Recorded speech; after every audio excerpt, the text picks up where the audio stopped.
My son-in-law Derek asked to borrow my RV for his anniversary trip with my daughter. That seemed reasonable. They'd planned a California coast drive for months. He asked where the GPS tracker was so he could send photos along their route. That was thoughtful. Then he asked again a week later, casually confirming I remembered the tracking app login. That was odd, but I trusted him. 3 days after they left, the RV showed up in Phoenix. Not California. Phoenix. It stayed at one address for 72 hours. Then the tracker went dark, until the insurance company called. Derek had reported the RV stolen in Denver, filed a claim for $87,000. That's when my daughter called, crying. Dad, Derek says you're going to prison. He told police you sold the RV yourself and filed a false report. The investigators wanted to interview me about my own vehicle. That I supposedly stole. But here's what Derek didn't know. The tracker he found and disabled? That was the decoy. I spent 35 years as a fleet logistics manager for Baxter Freight out of Calgary, tracked 1,800 trucks across North America,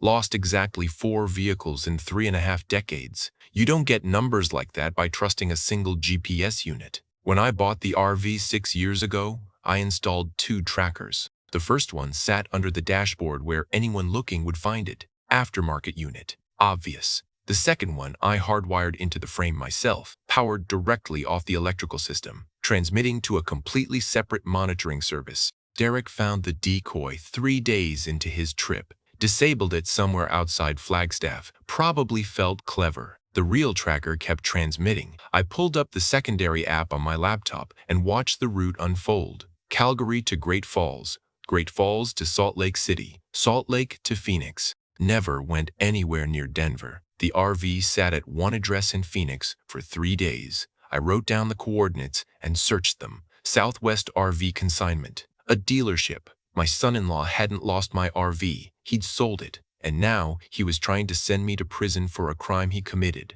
I closed the laptop, made myself a cup of coffee, sat in my study for a long time. Then I started making a list of everything I'd need to prove it. The betrayal itself didn't surprise me as much as it should have. Derek had always been charming on the surface. Quick smile, firm handshake. The kind of man who remembered birthdays and brought flowers for no reason. But underneath that, something never quite added up.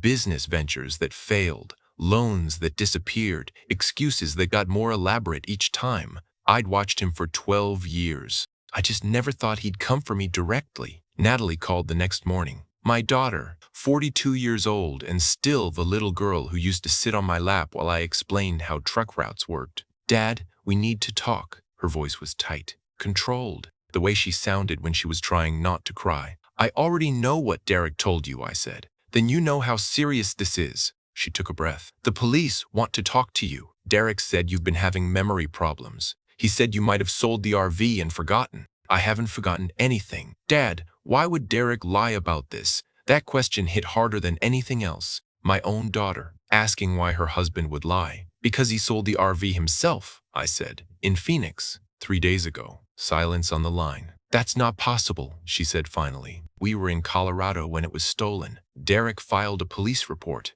You were never in Colorado. More silence. Then her voice shifted, harder now. Defensive. I think you need to talk to someone, Dad. A doctor. Derek's worried about you. We both are. She hung up before I could respond. But that wasn't the worst part. The worst part came 2 days later, when I found out exactly how much Derek had been planning this. I called the insurance company, told them I was following up on the claim filed for my vehicle. The representative pulled up the file. The claim was submitted on March 14th, she said. At 2:17 p.m., March 14th, I checked my notes. That was the same day the decoy tracker went dark. The same afternoon, Derek disabled it outside Flagstaff. He filed the insurance claim before the RV even reached the dealership in Phoenix. Before he could have known it was stolen. Because it wasn't stolen. He was planning to sell it all along. The claim, the police report, the story about Denver, all of it was scripted, rehearsed, probably planned for months. And if anyone asked questions,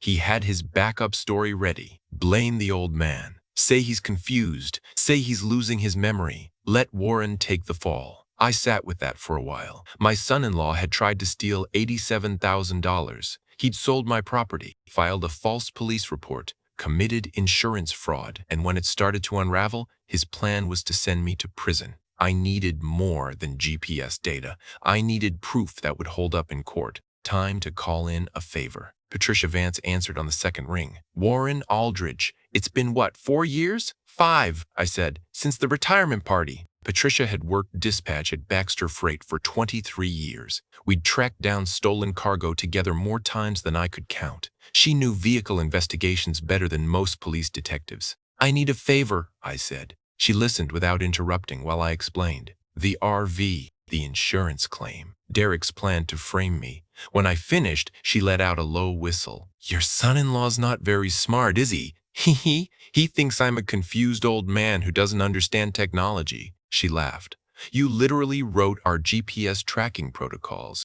Can you pull a full export from my secondary tracker? Time-stamped route history, every ping, coordinates for each stop. Give me an hour. The report came through at 4 that afternoon. 47 pages of GPS data. Every mile Derek drove was documented. Every stop, every timestamp. Calgary to Great Falls, March 11th, departed 6:14 a.m. Great Falls to Salt Lake City, March 12th, arrived 11:42 p.m. Salt Lake to Phoenix, March 13th, arrived 4:17 p.m. The RV sat at Southwest RV consignment for 3 days, March 14th through 17th. Then it moved to a residential address in Tucson, sold, resold, gone. I printed the report and put it in a folder. Then I made another call, Southwest RV consignment. This is Miguel. I introduced myself, explained that I was the registered owner of a vehicle that had been sold through their lot the previous week. Miguel went quiet for a moment. Sir, the gentleman who brought that RV in had the title, signed over properly. We verified his ID. What name was on the paperwork? Derek Holt. That's my son-in-law. He didn't have authorization to sell that vehicle. More silence. Then Miguel's voice shifted. Careful now. We have security cameras, he said. I can pull the footage from that day if you need it. I need it. And the bill of sale, with his signature. I'll email everything within the hour. What I found in those records changed everything. This is Elder Vengeance, where the underestimated always have the last word. Hit subscribe right now because when Derek walked into that insurance office 3 days later expecting his check, he had no idea I'd be waiting. Here's what happened. The security footage was time-stamped March 14th at 9:23 a.m. Derek walked into the dealership wearing a polo shirt and sunglasses, smiled at the camera, shook hands with the sales manager. The bill of sale showed he'd received $31,000 for an RV worth nearly triple that. Desperate, rushing. His signature was right there at the bottom, clear as day. I added both documents to my folder. Then I called the insurance company again. This time I asked for the fraud investigation unit. The investigator's name was Marcus Webb. Calm voice. Professional. I explained everything. The dual GPS trackers. The route to Phoenix. The dealership records. Derek's insurance claim filed hours before the RV was even sold. Marcus listened without interrupting. When I finished, he went quiet for a long moment. Then he said something I'll never forget. Mr. Aldridge, we've had concerns about this claim from the beginning. The timeline didn't add up, but we didn't have evidence of what actually happened. You do now, I said. Yes, he paused. We do. I heard papers shuffling on his end. Mr. Holt is scheduled to come in next Thursday for his claim interview, final step before we issue payment. I waited. Mr. Ball. Aldridge, would you be willing to attend that interview? I looked at the folder on my desk. 47 pages of GPS data, security footage, a signed bill of sale. I'll be there, I said. The insurance company's regional office was on the 14th floor of a glass tower in downtown Calgary. I arrived 20 minutes early. Marcus Webb met me in the lobby. Firm handshake, gray suit, the kind of calm that comes from having seen everything. He's already in the conference room, Marcus said. Confident, relaxed, has no idea you're here. Good. We have a company attorney present as well. Standard procedure for claims this size. Marcus looked at my folder. You have everything? Everything. He nodded. Let's go. The conference room had floor-to-ceiling windows overlooking the city. Derek sat at the far end of the table, leaning back in his chair like he owned the place. He was talking when we walked in, mid-sentence. Something about the trauma of having his trip ruined. Then he saw me. His face went through 3 expressions in 2 seconds. Confusion, recognition, something that looked almost like fear. Then the mask came back. The charm, the smile. Warren. He sat up straighter. "What are you doing here?" I didn't answer. Just pulled out a chair across from him and set my folder on the table. Marcus sat beside me. The company attorney, a woman named Sandra Chen, had a legal pad in front of her. "Mr. Bush." "Halt," Marcus said. "Thank you for coming in today. Before we proceed with your claim, we have some questions about the timeline." Derek's eyes flicked to me, then back to Marcus. "Of course, whatever you need." Marcus opened his own folder. "You reported the vehicle stolen in Denver on March 14th. Is that correct?" "That's right." Derek nodded. "We stopped for the night. Woke up the next morning and it was gone. And you'd driven from Calgary through Montana and Wyoming to reach Denver?" "Exactly." Marcus slid a paper across the table. "This is GPS data from a tracking device installed on the vehicle. It shows the RV traveling from Calgary to Great Falls, then Salt Lake City, then Phoenix. It never entered Colorado." Derek stared at the paper. "That's not—" He stopped. "That's not possible. The tracker must be wrong." "There were two trackers," I said. Derek looked at me. "The one you found under the dashboard was a decoy. I installed it specifically for situations like this. The real tracker is hardwired into the frame." His jaw tightened. Marcus slid another paper across. "This is a bill of sale from Southwest RV Consignment in Phoenix, dated March 14th. Your signature is at the bottom." Derek didn't touch it. "You sold a vehicle worth $87,000 for $31,000, Marcus continued. Then you drove to Colorado, filed a police report claiming it was stolen, and submitted an insurance claim for the full value." "That's—" Derek's voice cracked. "That's not what happened. We have security footage," I said. "You walked into that dealership at 9:23 in the morning, shook hands with the sales manager, signed the paperwork yourself." Derek's face had gone pale. "You filed the insurance claim at 2:17 that afternoon, 3 hours after you sold it." I leaned forward. "You planned this for months. And, when it started falling apart, you told the police I was the one who committed fraud." The room went silent. That's when Derek made his second mistake. He looked at me and said the one thing that guaranteed he'd never recover from this. "You set me up." His voice rose. "This is a setup. He's framing me. He planted that tracker. He forged those documents." Sandra Chen looked up from her legal pad. "Mr. Holt, the documents came directly from the dealership. They're notarized. He's old. He's confused." Derek pointed at me. "Ask my wife. He's been having memory problems for months. This is elder abuse." Marcus closed his folder. "Mr. Holt, filing a false insurance claim is a felony. So is filing a false police report. Based on the evidence presented today, we're denying your claim and forwarding our findings to law enforcement." Derek's mouth opened. Nothing came out. I stood up, picked up my folder. "One more thing," I said. "Natalie called me this morning. She's seen the GPS data. She knows where you actually drove." Derek's face crumpled. I walked to the door, stopped with my hand on the handle. "I tracked 1,800 trucks for 35 years, Derek. Did you really think I'd trust a single GPS?" I left him sitting there. The elevator ride down took 47 seconds. Longest 47 seconds of my life. And the most satisfying. Within 72 hours, 3 things happened. First, the Calgary Police Service arrested Derek at his office. 2 detectives walked him out in handcuffs in front of his coworkers. Insurance fraud, filing a false police report, attempted theft over $5,000.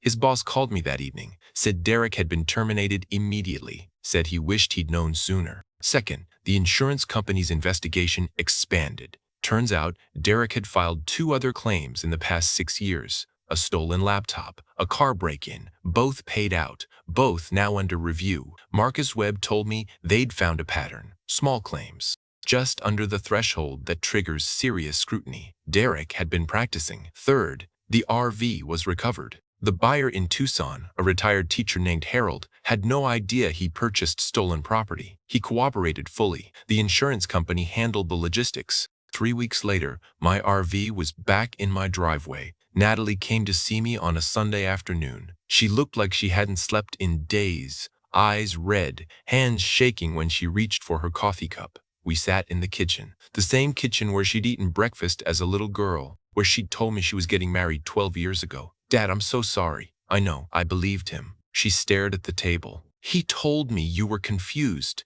that you'd been forgetting things. I believed him over you. You were his wife. That's not an excuse. No, it's not. But it's an explanation." She looked up at me, tears running down her face now. "How do I fix this?" I reached across the table and took her hand. You already are, I said. You're here. The divorce was finalized 4 months later. Derek pleaded guilty to 2 felony counts. His lawyer negotiated. He got 18 months in a provincial facility. Could have been worse. Natalie sold the house they'd bought together, moved into an apartment downtown, started seeing a therapist. She calls me every Sunday now. Sometimes we talk for an hour, sometimes just 15 minutes. Doesn't matter. What matters is she calls. People ask me if I'm angry. The truth is, I was, for a while. Angry at Derek for what he tried to do, angry at myself for not seeing it sooner, angry at the whole situation. But anger's expensive, takes more energy than it's worth. What I feel now is something closer to relief. Relief that I trusted my instincts.